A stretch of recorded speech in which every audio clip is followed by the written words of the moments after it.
Hello friends, CG exam के YouTube channel पर आप सभी का एक बार फिर से स्वागत है। आज के वीडियो में हम भारत में बैंकिंग एवं मुद्रा प्रणाली से रिलेटेड जो है एमसीक्यूज देखने वाले हैं, जो कि इकोनॉमिक्स से होगा, है ना। तो वीडियो को शुरू से लेकर लास्ट तक जरूर देखें और यदि वीडियो अच्छा लगता है तो प्लीज़ वीडियो को लाइक, शेयर और सब्सक्राइब जरूर किया करें। चलिए स्टार्ट करते हैं आज का पहला क्वेश्चन। आज का पहला क्वेश्चन है, भारत में बड़े नोटों का विमुद्रीकरण का क्या लक्ष्य था? ऑप्शन ए है कालाधन को समाप्त करना, बी जाली मुद्रा को बाहर करना, सी डिजिटल भुगतान को बढ़ावा देना। तो इसका सही आंसर क्या हो जाएगा? भारत में जो बड़े नोट थे उसके विमुद्रीकरण का जो लक्ष्य था उपरोक्त सभी थे, ठीक है ना। कालाधन को समाप्त करना, जाली मुद्रा को बाहर करना और डिजिटल भुगतान को बढ़ावा देना, ये सभी जो है भारत में बड़े नोटों का विमुद्रीकरण के लक्ष्य रखे गए थे। ठीक, ऑप्शन नंबर डी हमारा सही आंसर हो जाएगा। देखते हैं अगला क्वेश्चन। वैध मुद्रा से तात्पर्य है? ऑप्शन ए है चेक, बी ड्राफ्ट, सी विनिमय बिल और डी है करेंसी नोट। तो इसका सही आंसर क्या हो जाएगा? Option number D currency note, है ना। वैध मुद्रा से क्या तात्पर्य होता है? तो करेंसी नोट से है। देखते हैं अगला क्वेश्चन। 1 रुपए के नोट पर किसके हस्ताक्षर होते हैं? ऑप्शन ए है गवर्नर भारतीय रिजर्व बैंक का, बी सचिव वित्त मंत्रालय का, सी वित्त मंत्रालय का और डी है गवर्नर वित्त मंत्रालय का। तो इसका सही आंसर क्या हो जाएगा? 1 रुपए के नोट पर जो है सचिव वित्त मंत्रालय के हस्ताक्षर होते हैं, है ना। ऑप्शन नंबर बी हमारा सही आंसर हो जाएगा। देखते हैं अगला क्वेश्चन। भारतीय मुद्रा प्रणाली में दशमलव पद्धति किस वर्ष में लागू की गई? ऑप्शन ए है 1947, बी 1957, सी 1935 और डी है 1966। तो इसका सही आंसर क्या हो जाएगा? 1957 में, है ना। भारतीय मुद्रा प्रणाली में जो है दशमलव पद्धति को सन 1957 में लागू की गई थी। Option number B. देखते हैं अगला क्वेश्चन। स्मार्ट मनी शब्द का प्रयोग होता है? ऑप्शन ए है इंटरनेट बैंकिंग में, बी क्रेडिट कार्ड में, सी बैंक में बचत खाता में और डी है बैंक में चालू खाता में। तो इसका सही आंसर क्या हो जाएगा? Option number B. Smart money शब्द का प्रयोग जो है क्रेडिट कार्ड में किया जाता है। Option number B. देखते हैं अगला क्वेश्चन। भारत में विदेशी विनिमय एवं विदेशी मुद्रा निम्नलिखित में से किसके द्वारा शासित होती है? ऑप्शन ए है आरबीआई, बी बैंकिंग नियामक अधिनियम, सी एसबीआई एक्ट और डी है इनमें से कोई नहीं। तो इसका जो सही आंसर होगा ऑप्शन नंबर ए आरबीआई के द्वारा, है ना। भारत में विदेशी विनिमय एवं विदेशी मुद्रा का जो शासित होता है वो आरबीआई के द्वारा होता है। Option number A. देखते हैं अगला क्वेश्चन। भारतीय खाद्यान्नों के उत्पादन का सर्वाधिक अंश निम्नलिखित में से किस फसल से प्राप्त होता है? ऑप्शन ए है गेहूं, बी चावल, सी मक्का और डी है दालें। तो इसका सही आंसर क्या हो जाएगा? ऑप्शन नंबर बी चावल से। ठीक, देखते हैं अगला क्वेश्चन। भारत घाटे का अर्थव्यवस्था है शामिल करता है? ऑप्शन ए नई करेंसी नोटों को जारी करना, बी भारतीय रिजर्व बैंक से उधार लेना, सी अतीत की शेष राशियों अधिशेषों आदि का निकासी और डी है इनमें से सभी। तो इसका सही आंसर क्या हो जाएगा? भारत घाटे का अर्थव्यवस्था है, इसमें जो है नई करेंसी नोटों को जारी करना शामिल करता है। ऑप्शन नंबर ए हमारा सही आंसर हो जाएगा, नई करेंसी नोटों को जारी करना। देखते हैं अगला क्वेश्चन। खुले बाजार की क्रियाएं निम्नलिखित में से किस नीति का अंग है? ऑप्शन ए है आय नीति, बी मौद्रिक नीति, सी राजकोषीय नीति और डी है श्रम नीति। तो इसका सही आंसर क्या हो जाएगा? Option number B. खुले बाजार की क्रियाएं जो है मौद्रिक नीति का अंग है। Option number B. देखते हैं अगला क्वेश्चन।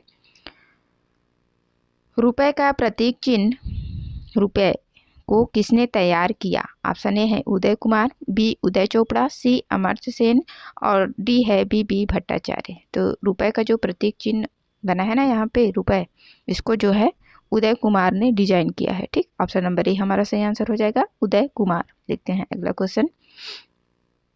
निम्न में से कौन सा मुद्रा का कार्य नहीं है? ऑप्शन ए है मूल्य का मापन, बी मूल्य का संचय, सी मूल्य का स्थिरीकरण और डी है मूल्य का हस्तांतरण। तो मुद्रा का कार्य क्या नहीं है? ऑप्शन नंबर सी मूल्य का स्थिरीकरण। ऑप्शन नंबर सी हमारा सही आंसर हो जाएगा, मुद्रा का कार्य नहीं है। देखते हैं अगला क्वेश्चन। वर्तमान में थोक मूल्य सूचकांक के लिए नया आधार वर्ष है? ऑप्शन ए है 2002-3, बी है 2003-4, सी 2004-5 और डी है 2011-12। तो वर्तमान में थोक मूल्य सूचकांक के लिए जो नया आधार वर्ष निर्धारित किया गया है वो है ऑप्शन नंबर डी 2011-12, है ना। Option number D. देखते हैं अगला क्वेश्चन। यदि रेपो रेट में वृद्धि होती है तो ऑप्शन ए है मुद्रा प्रसार कम होता है, बी मुद्रा प्रसार बढ़ता है, सी मुद्रा प्रसार कम या अधिक हो सकता है और डी है मुद्रा प्रसार पर कोई प्रभाव नहीं होता। तो इसका सही आंसर क्या हो जाएगा? यदि रेपो रेट में जो है वृद्धि होगी तो मुद्रा प्रसार कम होता है। ऑप्शन नंबर ए हमारा सही आंसर हो जाएगा, मुद्रा प्रसार जो है कम होगा, है ना। देखते हैं अगला क्वेश्चन। भारत में मौद्रिक व साख नियंत्रण के लिए किस दर को सबसे महत्वपूर्ण माना जाता है? ऑप्शन ए है बैंक दर, बी रेपो दर, सी नकद आरक्षण अनुपात और डी है उपरोक्त सभी। तो इसका सही आंसर क्या हो जाएगा? ऑप्शन नंबर बी रेपो दर को। ठीक है, भारत में मौद्रिक व साख नियंत्रण के लिए रेपो रेट को महत्वपूर्ण माना जाता है। Option number B. देखते हैं अगला क्वेश्चन। अत्यंत लघु अवधि के ऋण से संबंधित भारतीय मुद्रा बाजार को कहा जाता है?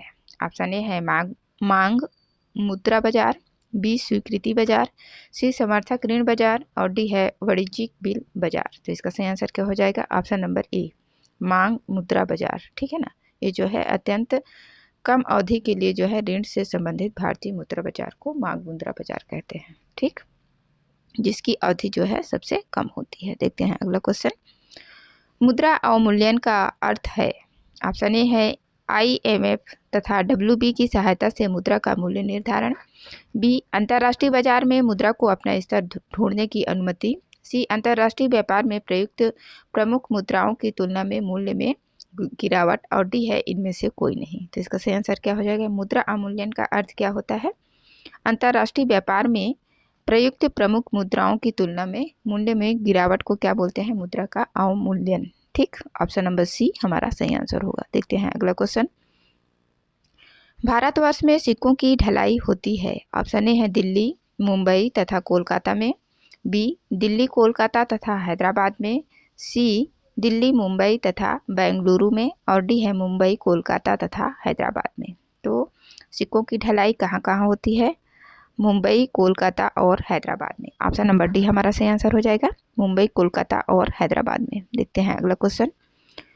निम्न में से कौन सा भारतीय रिजर्व बैंक का कार्य नहीं है?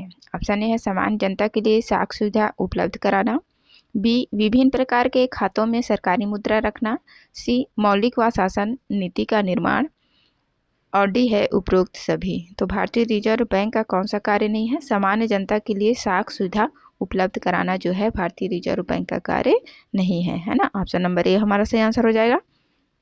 देखते हैं अगला क्वेश्चन। रेपो रेट क्या है? ऑप्शन ए है यह वह दर है जिस पर भारतीय रिजर्व बैंक सरकारी प्रतिभूतियां बैंकों को बेचता है, बी यह वह दर है जिस पर भारतीय रिजर्व बैंक बैंकों से सरकारी प्रतिभूतियां खरीदता है, सी यह वह दर है जिस पर भारतीय रिजर्व बैंक बाजार में छोटे ऋणों की अनुमति प्रदान करता है और डी है इनमें से कोई नहीं। जिसका सही आंसर क्या हो जाएगा? रेपो रेट क्या होता है? यह वह दर है जिस पर जो है भारतीय रिजर्व बैंक बैंकों से सरकारी प्रतिभूतियां खरीदता है ना। ऑप्शन नंबर बी हमारा सही आंसर हो जाएगा। देखते हैं अगला क्वेश्चन। भारत में करेंसी प्रिंटिंग का अंतिम निर्णय निम्नलिखित में से किस पर निर्भर करता है? ऑप्शन ए है भारतीय रिजर्व बैंक, बी वित्त मंत्रालय, सी आर्थिक मामलों पर कैबिनेट कमेटी और डी है भारतीय रिजर्व बैंक और वित्त मंत्रालय दोनों। तो इसका सही आंसर क्या हो जाएगा? भारत में करेंसी प्रिंटिंग का अंतिम निर्णय जो है भारतीय रिजर्व बैंक पर निर्भर करता है। ऑप्शन नंबर ए हमारा सही आंसर हो जाएगा।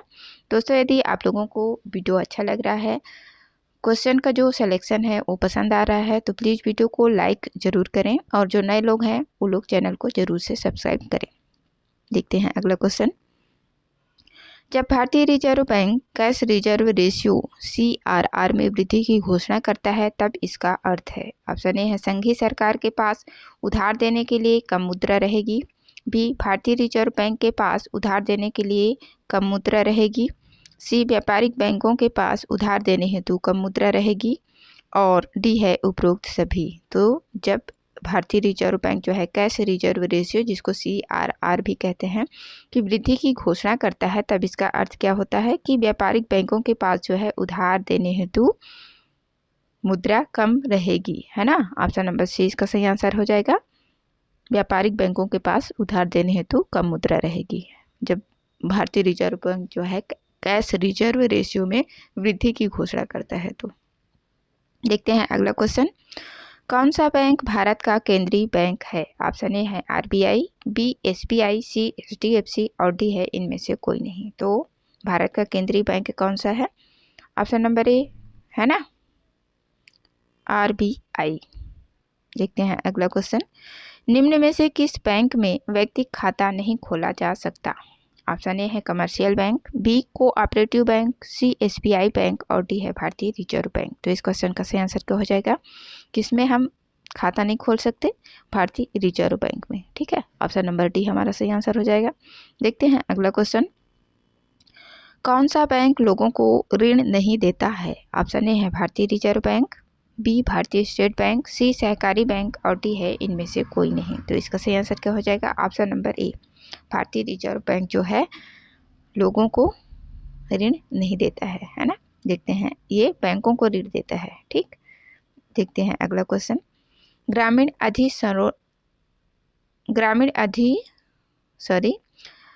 ग्रामीण अधोसंरचना विकास निधि किसके अंतर्गत आता है? ऑप्शन ए है सेबी, बी भारतीय रिजर्व बैंक, सी नाबार्ड और डी है सिडबी। तो इसका सही आंसर क्या हो जाएगा? ग्रामीण अधोसंरचना विकास निधि जो है नाबार्ड के अंतर्गत आता है। ऑप्शन नंबर सी इसका सही आंसर हो जाएगा। देखते हैं अगला क्वेश्चन, भारतीय रिजर्व बैंक के पास विभिन्न व्यावसायिक बैंकों की कुल जमा एवं आरक्षित राशि का निर्धारित भाग क्या कहलाता है? ऑप्शन ए है भुगतान संतुलन, बी बैंक गारंटी, सी अमानत राशि और डी है नगद आरक्षित अनुपात। तो इसका सही आंसर क्या हो जाएगा? ऑप्शन नंबर डी नगद आरक्षित अनुपात। भारतीय रिजर्व बैंक के पास जो विभिन्न व्यावसायिक बैंकों की कुल जमा और आरक्षित राशि का निर्धारित भाग क्या कहलाता है? नगद आरक्षित अनुपात। ऑप्शन नंबर डी हमारा सही आंसर हो जाएगा। देखते हैं अगला question, reserve bank of India का स्थापना वर्ष है? ऑप्शन ए है 1937, बी 1939, सी 1940 और डी है 1935। तो इसका सही आंसर क्या हो जाएगा? भारतीय रिजर्व बैंक का स्थापना वर्ष कब है? 1935 में, ठीक है। ऑप्शन नंबर डी हमारा सही आंसर हो जाएगा। देखते हैं अगला क्वेश्चन, भारत का सबसे बड़ा व्यापारिक बैंक है? ऑप्शन ए है नाबार्ड, बी भारतीय state bank of India, C HDFC bank और डी है इंडियन बैंक ऑफ इंडिया। तो इसका सही आंसर क्या हो जाएगा? ऑप्शन नंबर बी भारतीय स्टेट बैंक ऑफ इंडिया जो है भारत का सबसे बड़ा व्यापारिक बैंक है। Option number B. देखते हैं अगला क्वेश्चन, नाबार्ड में भारत सरकार का लगभग कितना भाग है? ऑप्शन ए है 100%, बी 99%, सी 76% और डी है 51%। तो नाबार्ड में जो है भारत सरकार का लगभग 99% हिस्सा है ना। ऑप्शन नंबर बी हमारा सही आंसर हो जाएगा, 99%। देखते हैं इस वीडियो का अंतिम और लास्ट क्वेश्चन, किस समिति की स्थापना बैंकिंग क्षेत्र में सुधार के लिए की गई थी? ऑप्शन ए है नरसिम्हन, बी केलकर, सी श्री कृष्ण और डी है अशोक मेहता। तो इस क्वेश्चन का सही आंसर क्या हो जाएगा? ऑप्शन नंबर ए नरसिम्हन समिति की स्थापना जो है बैंकिंग क्षेत्र में सुधार के लिए की गई थी, ठीक है। ऑप्शन नंबर ए हमारा सही आंसर हो जाएगा। तो ये थे आज के 30 क्वेश्चन इकोनॉमिक्स से, है ना। आशा करती हूँ आप लोगों को वीडियो अच्छा लगा होगा। वीडियो देखने के लिए आप सभी का बहुत बहुत धन्यवाद।